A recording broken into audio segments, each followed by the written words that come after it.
اس کے خلاف پورا ملک پورا قوم سارے لوگ یکجائے اور انشاءاللہ تعالی جو ملک کے دشمن ہیں خاص کر مئی 2025 کے بعد اللہ تعالیٰ نے پاکستان کو جو بڑی کامیابی دی ہے انڈیا کو جو پسپائی ہوئی ہیں انڈیا وہ نہیں بول رہا اور اس کے آڑ میں وہ پراکسی وار پاکستان میں کھیلنے کی کوشش کرے گا جس طریقے سے پہلے پاکستان کے ساتھ 2 نمبری کر رہا تھا انگلی دکھا رہا تھا اللہ نے قوم کو یکجا کر کے پاکستان افواج پاکستان کے ذریعے سے انگلی نہیں ان کا پورا ہاتھ توڑ دیا ہے اب انشاءاللہ ان کی سارے ارادے ختم ہوں گے خود کر رہی ہیں وہ خان صاحب کے لیے نکل رہی ہیں کہ لوگ آ جاؤ میرے ساتھ پریشر بڑھائیں یہ ہمیں عدالتوں سے مایوسی ہوئی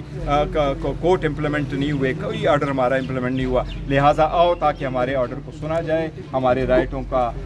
کو انفورس کیا جائے اور ہماری ملک 270 دن سے خان کے ساتھ ملاقاتیں کیوں نہیں ہو رہی دیکھو واحد آدمی آپ نے اس کو رکھا جیل میں دے دیا اور آپ نے اس کو رکھا ہے کہ آپ کے ساتھ ملاقات نہیں ہوئی میں آپ کو کہتا ہوں کہ یہ کورٹ بھی کر لیں یہ نیلسن منڈیلا رولز ہے جو ہیومن رائٹس کی وائلیشن اس کو قرار دیتے ہیں اور جب یہ لا پاس ہو رہا تھا تو پاکستان موجود تھا اور پاکستان کی اس میں پارٹیسپیشن کہ اس لا کے مطابق ہماری انٹرنیشنل ابلیگیشن ہے کہ ہم کسی کو 15 دن سے زیادہ وہ نہیں رکھیں گے اور 270 دن آپ نے رکھ لیا جب ہم یہ کہہ رہے ہیں کہ ملک مضبوط ہو اس کی دفاع مضبوط ہو BLA نہ ہو دہشت گردی نہ ہو لیکن مقبول لیڈر کو آپ اس طرح رکھو ان کی بہنوں کو سزائیں دو اس کی بیوی کو رکھو تو پھر آپ نے گور صاحب یہ بتا دیں پاکستان کا ایک وزیر انڈیا جاتا ہے مودی سے ملاقات کرتا ہے اور یہ بیان دیتا ہے کہ ہمارا DNA ایک ہے دیکھیں میں آپ کو افغانستان کے بارے میں کہتا ہوں کہ گزشتہ 40 سالوں میں افغانستان نے پاکستان کو بڑا ہی مایوس کیا ہم سمجھتے تھے کہ ہمارا ان کا کلچر باقی پوری دنیا سے ڈیفرنٹ ہے ہم نے ہر صورت ان کا ساتھ دیا پاکستان نے ہر وقت کہا کہ افغانستان کا دشمن پاکستان کا دشمن ہے پاکستان کا مطالبہ میں جائز اور درست اور حق بھی سمجھتا ہوں کہ اگر ہم ان کو کہیں کہ جو ہمارا دشمن ہے اس کو آپ نہ بساؤ تو یہ ہمارا رائٹ ہے اگر ان کا ان لوگوں کے ساتھ DNA ہے جو ہمارے دشمن ہیں جو ہمارے ایگزسٹنس کے خلاف ہے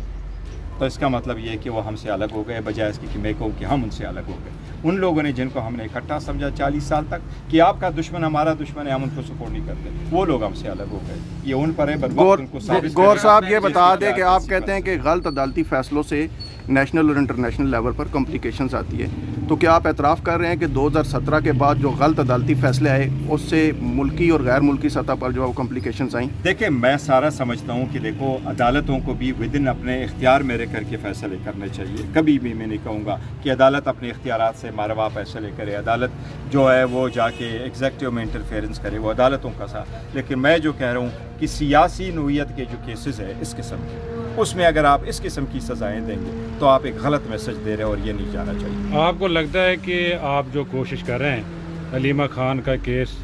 پیچھے چلا جائے گا دیکھو میں ایک اکیلا کتنا تک کوشش کر سکتا ہوں لیکن میرے ہمیشہ سے کوشش رہتی ہے کہ ایڈورس آرڈر نہ ہو چاہے وہ خان صاحب کی اپیلوں پر ہے کہ اپیلوں پہ ایڈورس آرڈر نہ ہو ہائی کورٹ میں اور کسی صورت وہ نہ ہو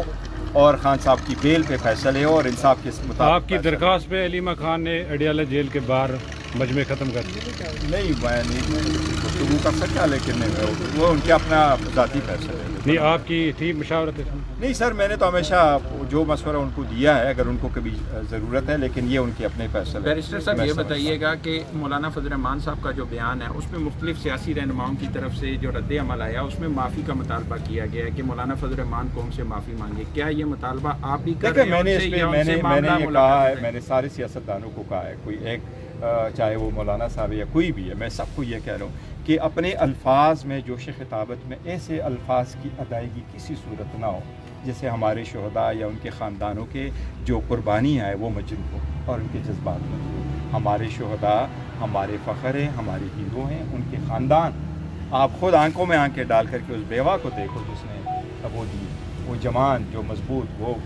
قوم کے ہیرو ہیں آج ہم یہاں کھڑے ہیں بیکاز وہ اپنی جانوں کے نذرانے دے رہے ہیں تو ہم یہاں من سے کھڑے ہیں ورنہ آپ کو خود معلوم ہے سب کو معلوم ہے یہ فراق سوارے یہ ہمارے گھر تک لے کے آتے ہیں اگر وہ وہاں جان نہ دیتے وہ جان دیتے ہیں تو ہم بچے ہوئے ہیں اور ہم ان کو ہمیشہ اپنا ہیرو سمجھیں گے اس میں کوئی دو رائے نہیں